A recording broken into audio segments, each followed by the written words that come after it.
There we are. Halloween decorations are up.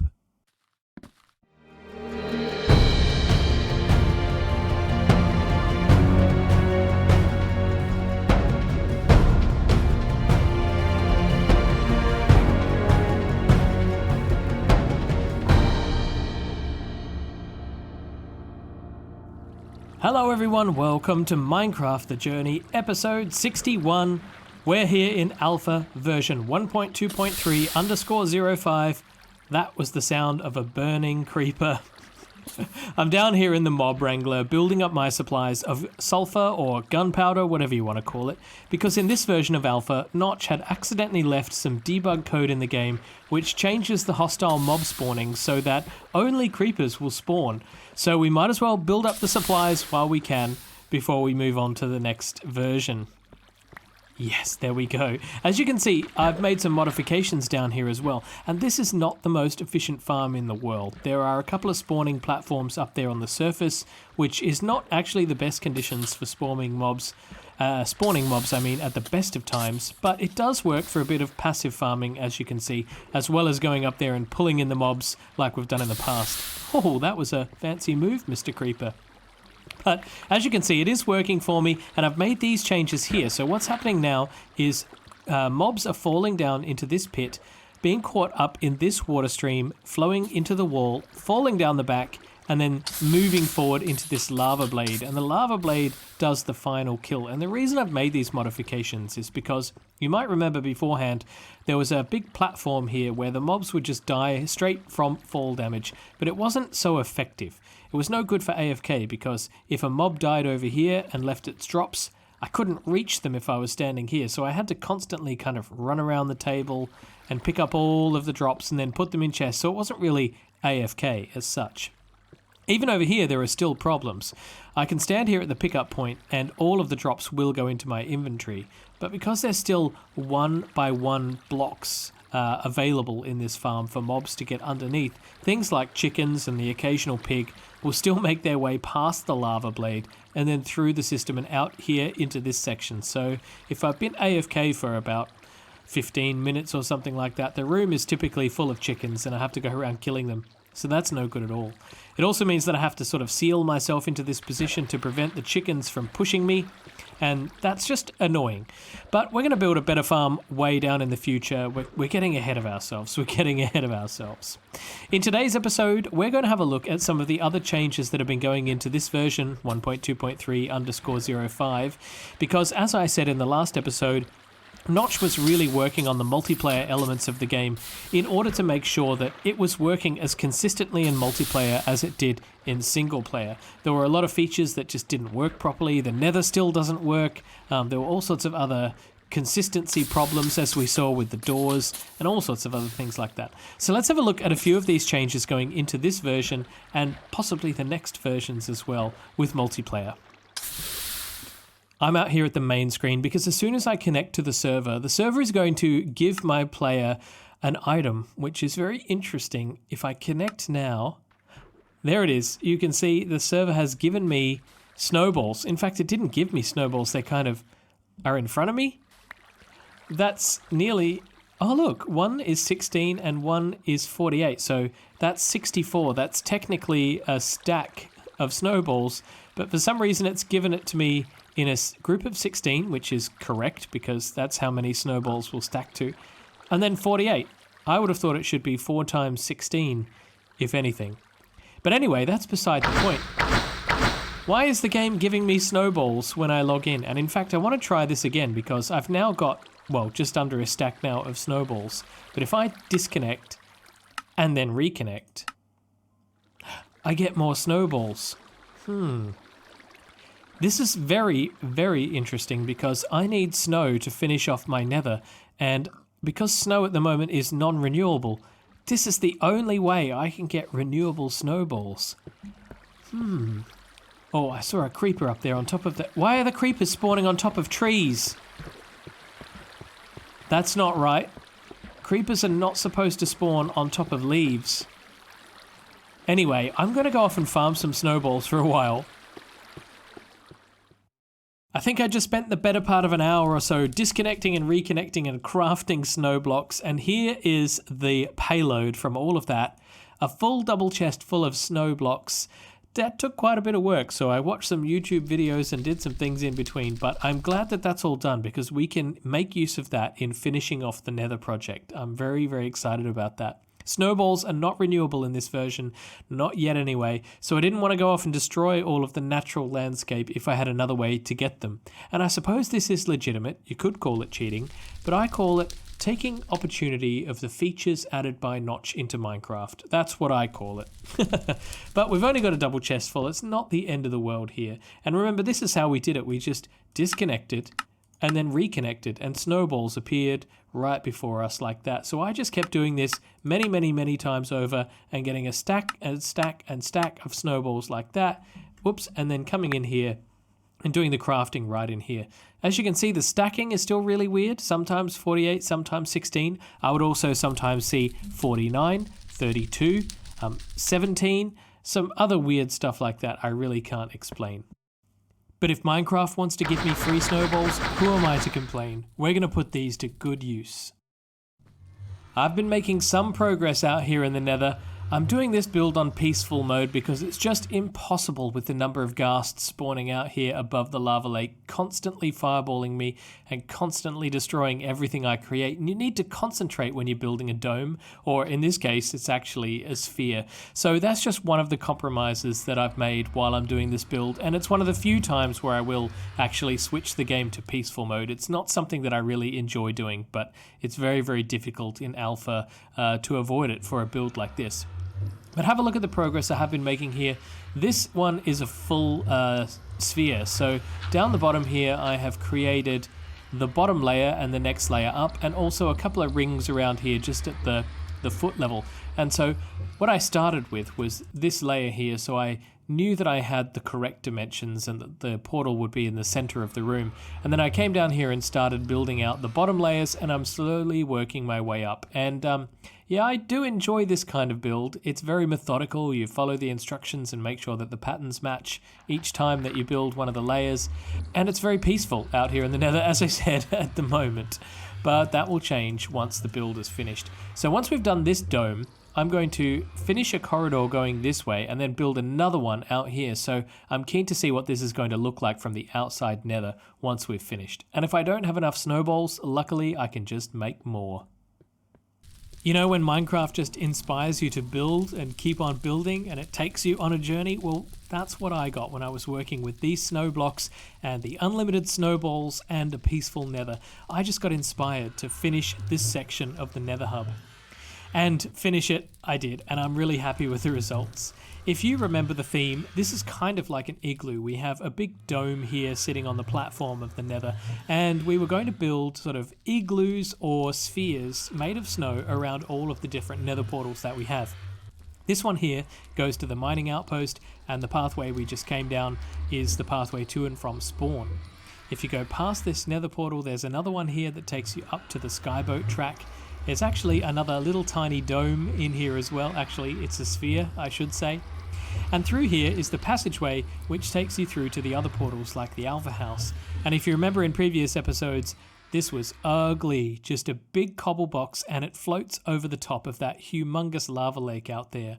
But now it's finished. It's a snowy passageway, you've got windows to have a look out, and as you come out here to the Alpha House portal, you are greeted by a huge sphere made of snow, and I absolutely love it. It's really quiet, it feels cool, it's peaceful. Yeah, really enjoying this. So through here, the tunnel continues. You can have a look out into the rest of the Nether here. You can see why it's so treacherous. Usually it's full of ghasts, but we're currently on peaceful mode. And through here is the portal to the art gallery. Formerly just surrounded by cobblestone, now it's another humongous snowy sphere. And I love it. Oh, and yeah, you might notice in the back here that there are some windows as well. And look, yeah, this Nether hub is getting big. Let's walk around that way and have a proper look. I didn't want to do the full reveal just yet until we get to the other side. Through here is another big passageway. This passage is floating over the nether, as you can see. You can see the sphere for the art gallery right there, and there's another one just over here. And this is the portal that we've linked up, which takes you to the Mob Wrangler. Here you go, inside of yet another sphere, the Mob Wrangler. And of course, you've got these big glass windows here, so you can see out and have a look into the nether. Have a look over here and see the other spheres as well. And I just love it, interconnected spheres. But through this way and past the mining outpost is probably the most special area of all. I have changed this area here. This is the area which leads out into the main nether. In fact, there's a bit of a weird thing with the way that doors and pressure plates work, but this is supposed to be a double door taking me out to the nether. Anyway, there we go. Yeah, so this is our access way into the main nether. And you might remember that we actually dug a hole into the nether ceiling up above us where we could access the nether roof. But have a look now. I have expanded this hole and I have coated the inside walls with snow. So this is a huge cylinder of snow taking you all the way up to the nether ceiling. Yeah, and I've also gone up there and taken away more of the bedrock so that now there's a huge hole that lets you go in and out of the nether. Out of the ceiling. Unfortunately, we have to use this ladder to climb up and down because it's still alpha Minecraft. But I think that it's a really cool testament to the hole in the ceiling. You can go down and have a look up and just see this glowing red fog. Here we are on the ceiling itself, and you can see that the hole is now much bigger. And if we go over the edge here, we're looking right down into the nether hub. Now, it is possible for ghasts to spawn in here, and that's just something at the moment I'm going to live with. Where's the ladder? Ladder is over there. That's something we'll just deal with if it happens. Hopefully it doesn't happen, but it might. You never know. I want to just pop down now to somewhere outside of the hub and have a look at this thing from the outside.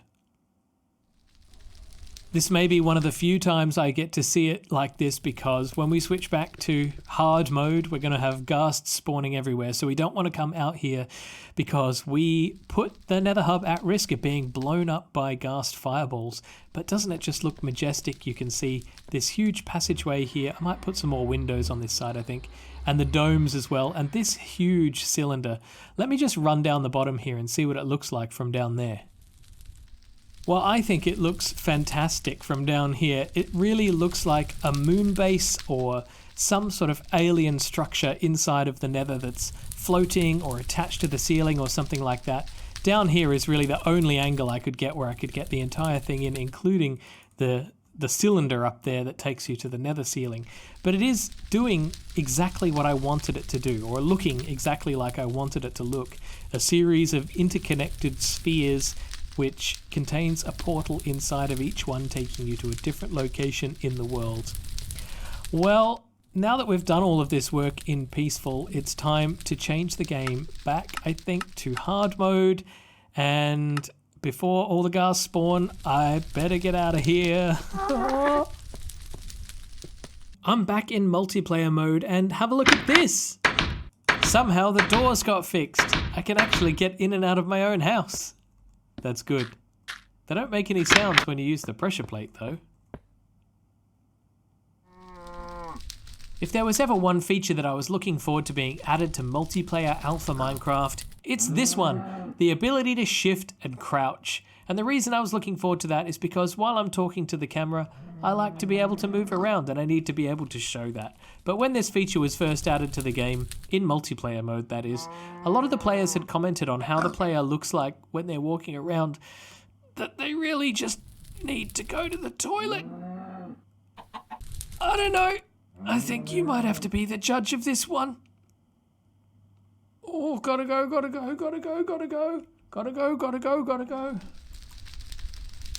Ooh.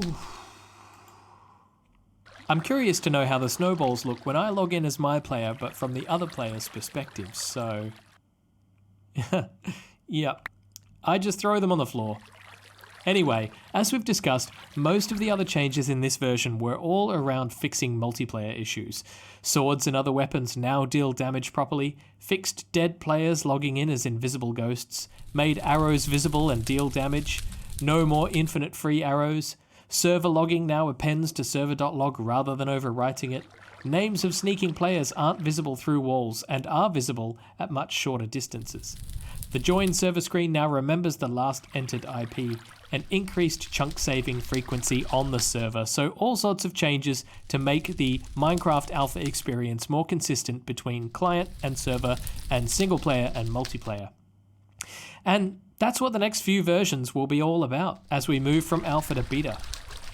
But here's a little bit of trivia for you. This version says it's alpha 1.2.3_05, as you can see up in the top left, and for all intents and purposes, it is. But when this version came out, it was supposed to be version 1.2.4, and it got mislabeled when it was released.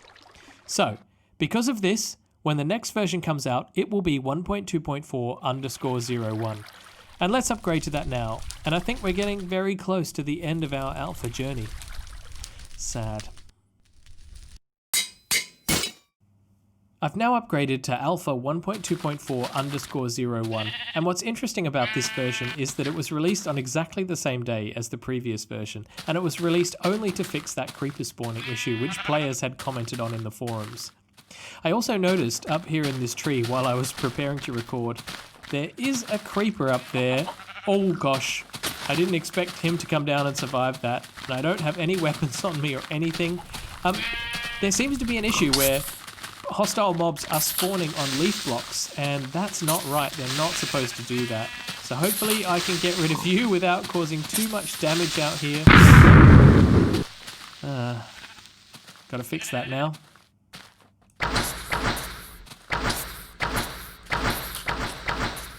This wasn't what I expected. I expected to see zombies.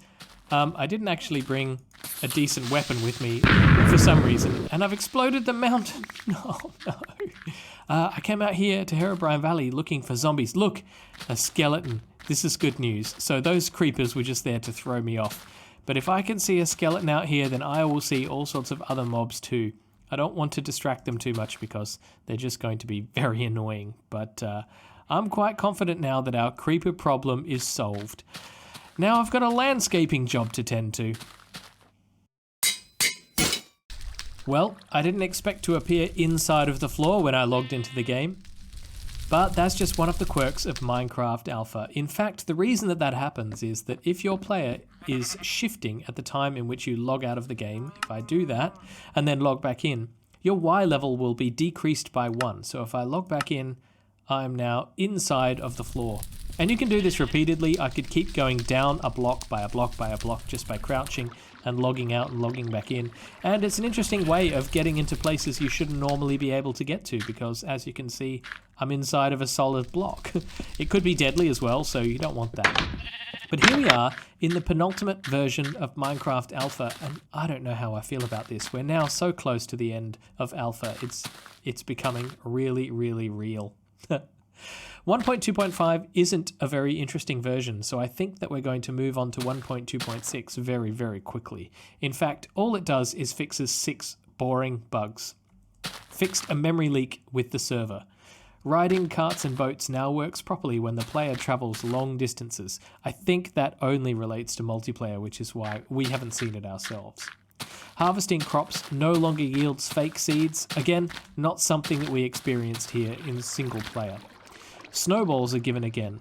Well, that's also got to be a multiplayer thing because right now we're in single player mode and we definitely didn't get any snowballs when we logged in. And fixed a door bug. Well, there have been plenty of door bugs, so I'm glad that they have fixed those. But those are all of the changes in Alpha 1.2.5. So now it's time to take the plunge and move to Alpha 1.2.6. Wow, wow, wow. Alpha 1.2.6, the final version in Alpha before Minecraft moves on to beta. This is a pretty significant version and a pretty significant stage in the series, I have to say. So there are only a few changes added to this version. One was the addition of a kill command, and that would allow the operator of a server to kill a player on the spot just by issuing the command. We don't have access to that in single player mode, but I assure you, I don't want to kill myself. The addition of lakes and lava pools. lakes and rare lava pools were added to the game, which we might be able to go out and find at some point, but I'm not sure I want to generate new chunks yet. We might save that for the expedition when we move on from this area to a new location for our beta-based build. And the third one is a fix to the doors, another fix to the doors, in fact, and let me just get myself a bucket. You see, in previous versions, if you went up to a door with a bucket in hand, whether it's lava or water, and opened the door, well, you would get a mess. Now you get an open door. In previous versions, the bucket would actually empty on the door, causing a flood of water or lava, and I can't tell you how many times I actually went through this door with my bucket in hand and made a total mess, and I'm really glad that that one's solved because it's such a simple quality of life issue. Well, I actually can't believe I'm standing here about to sign off the episode for the final time in Minecraft Alpha. It's been an amazing journey all the way up to this point, and it's going to be sad to move on from Alpha, but I'm also excited to explore Minecraft Beta. I want to thank everyone who's subscribed to this channel, left me comments, or joined the Discord, or to anyone who's just watched along and enjoyed the series so far. There's so much more to explore in Minecraft, and I hope you'll continue on this journey with me.